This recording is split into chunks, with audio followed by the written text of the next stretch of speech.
I just wanted to take a quick minute to talk about eating out with your kids who have food allergies. Not eating in a restaurant specifically, but more getting takeout.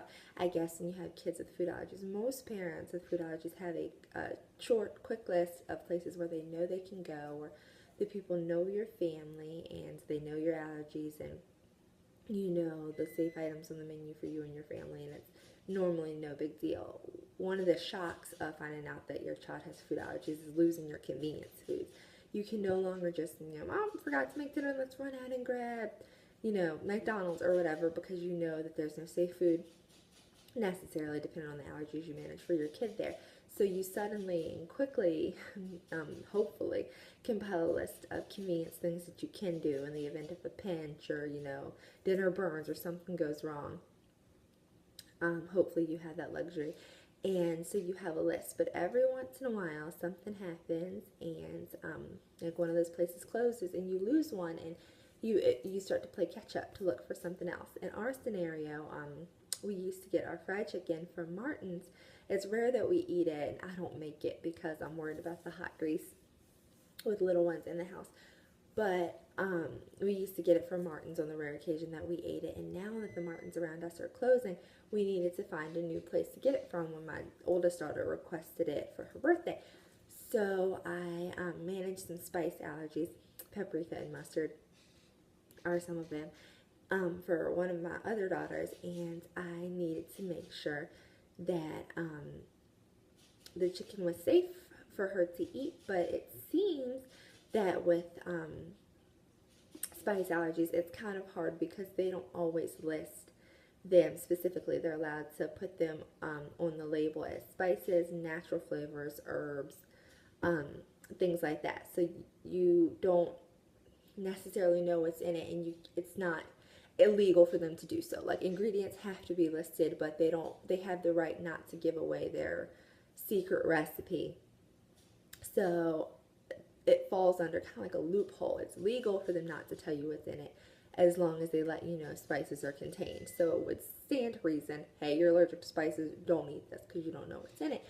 But it's a wide array of foods that have it listed that way. So normally, as your parents know, you call the 1-800 number, you call the product line, and you find out, you talk to the people, you email the people, and you can, with enough work, usually, for most companies, find out exactly what's in something. If a company doesn't want to share that with you, then you tend to just stop buying that brand because you can't take the risk. But I called the Kroger products line, and it turns out that their product line is for their prepackaged items only. Their deli items, the hot foods, the cold foods that they make in the deli, are not ones that they have apparently in-depth information for. They have the ingredients listed on the label: chicken, water, spices, flour, that kind of thing. But I was told by the person at the product line that each deli had the liberty to season how they wanted with the chicken. So I was told that if I spoke with the deli manager, they would know what was in the spices specifically. When I asked, they printed out the list of ingredients that I had already read, that's on the label, and said, well, no, it just says spices. And I asked them if they knew the spices, or if they could tell me. Either they didn't know, or they didn't want to tell me, which is fine. But they were not able to find it. So then it becomes in the parent's hand, do I want to take this risk? Most chicken is normally fine. We haven't had a problem yet. Should we go ahead and try this and see what happens? Do we not want to take that risk at all? And all that comes into play.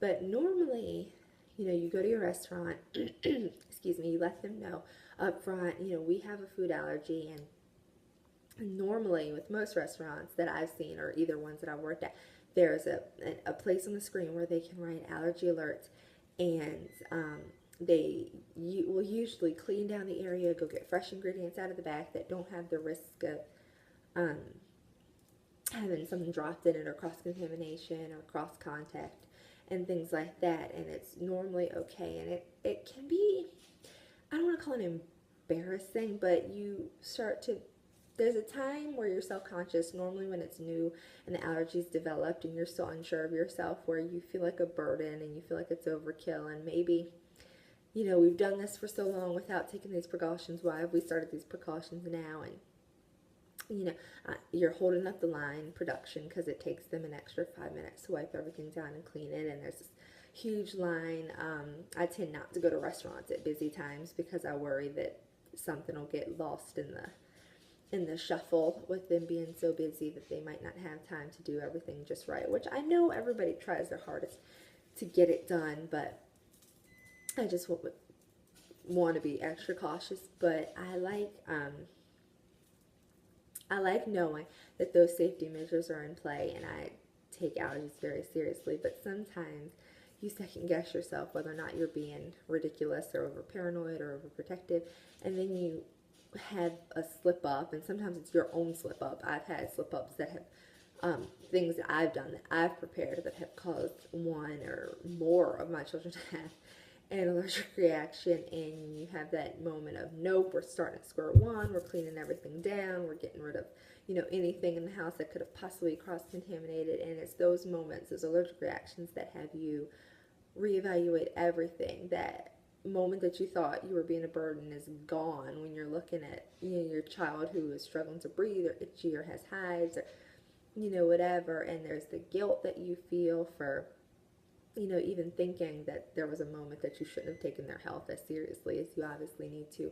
So I just want all of you allergy parents out there to know that we are all in this together, and we're all doing the best we can, and it's hard, but it's not impossible, and we can all work together and do this. And to you non-allergy parents, I'm happy for you. I'm glad that this isn't something you ever even have to think about or second guess, but I want you to know that it's out there, it is real, and it exists. And for some people, it's something we can't forget and overlook, because one mistake could be tragic. I don't want to be a Debbie Downer, but it could really, one mistake could be life-changing. So we just need to continue to work together, and hopefully maybe there'll be a cure someday.